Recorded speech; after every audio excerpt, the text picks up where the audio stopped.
నమస్తే, welcome to our channel. నేను సమ్రేన్. మనతో ఈరోజు న్యూమరాలజిస్ట్ నారా రామకృష్ణ గారు ఉన్నారు. వారితో మాట్లాడదాం. సార్ నమస్తే. నమస్తే. సార్ 2024 ఎలక్షన్స్లో ఏ జిల్లా పార్టీకి ఎన్ని సీట్లు వచ్చే అవకాశాలు ఉన్నాయి? అదే మన జిల్లాల వరకు పాత జిల్లాల ప్రకారం చూసుకోవాల్సి వస్తుంది. ఇంకా మనం కొత్త జిల్లాలని మనం డివైడ్ చేసుకొని చూడలేదు, కానీ పాత జిల్లాల ప్రకారంగా న్యూమరాలజీ ప్రకారంగా దేనికి ఎన్ని వస్తాయని చెప్పేసి నేను ఒక చార్ట్ తయారు చేయడం జరిగింది. ఇక్కడికి వచ్చేసరికి మనకి ఫస్ట్ శ్రీకాకుళం జిల్లాలో మొత్తం 10 ఉంటాయి అనమాట. 10లో వచ్చేసరికి టీడీపీ వచ్చేసరికి 6 వస్తాయి, వైసీపీకి వచ్చేసరికి 1 వస్తుంది అనమాట. అంటే మిగతా 3 కూడా మనం కొంచెం హోల్డ్లో పెట్టాం, అంటే వాటిని తగ్గ ఆఫ్ ఓవర్ లాగా. అంటే ఇంకా దాన్ని రేపు ఎలక్షన్ డేట్ వచ్చిన తర్వాత దాన్ని నిర్ణయిస్తాం అనమాట. ఈ మూడిట్లో ఎవరికి ఎక్కువ వస్తాయని చెప్పేసి. పోతే విజయనగరం వచ్చేసరికి మొత్తం 9 ఉంటాయి. 9లో 4 వచ్చేసరికి టీడీపీకి ఇచ్చాం. టీడీపీ అంటే టీడీపీ ప్లస్ జనసేన అలయన్స్ అనమాట. వైసీపీకి వచ్చేసరికి 4 ఇచ్చాము, ప్లస్ తగ్గ ఆఫ్ ఓవర్లో వచ్చేసరికి 1 పెట్టాం.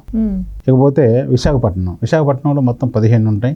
15లో టీడీపీ ప్లస్ జనసేన అలయన్స్కి వచ్చేసరికి 11 ఉన్నాయి, ప్లస్ వైసీపీకి వచ్చేసరికి 3, ఇక టగ్ ఆఫ్ వార్లో 1 ఉంది.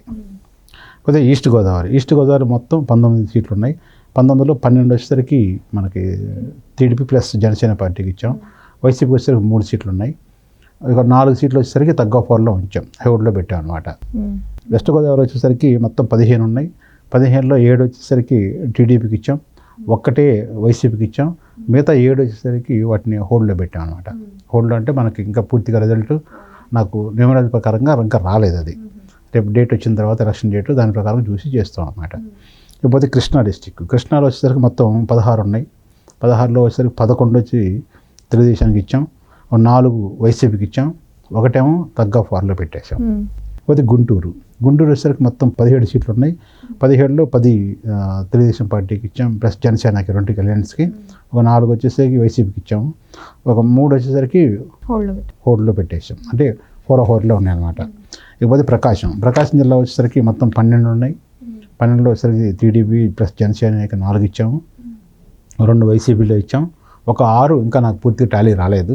అది అయిన తర్వాత అదే డేట్ చూసుకొని చూసిన తర్వాత వాటిని నిర్ధారిస్తాం దేనికి అది అనేది. ఇకపోతే నెల్లూరు వచ్చేసరికి మొత్తం 10 సీట్లు ఉన్నాయి.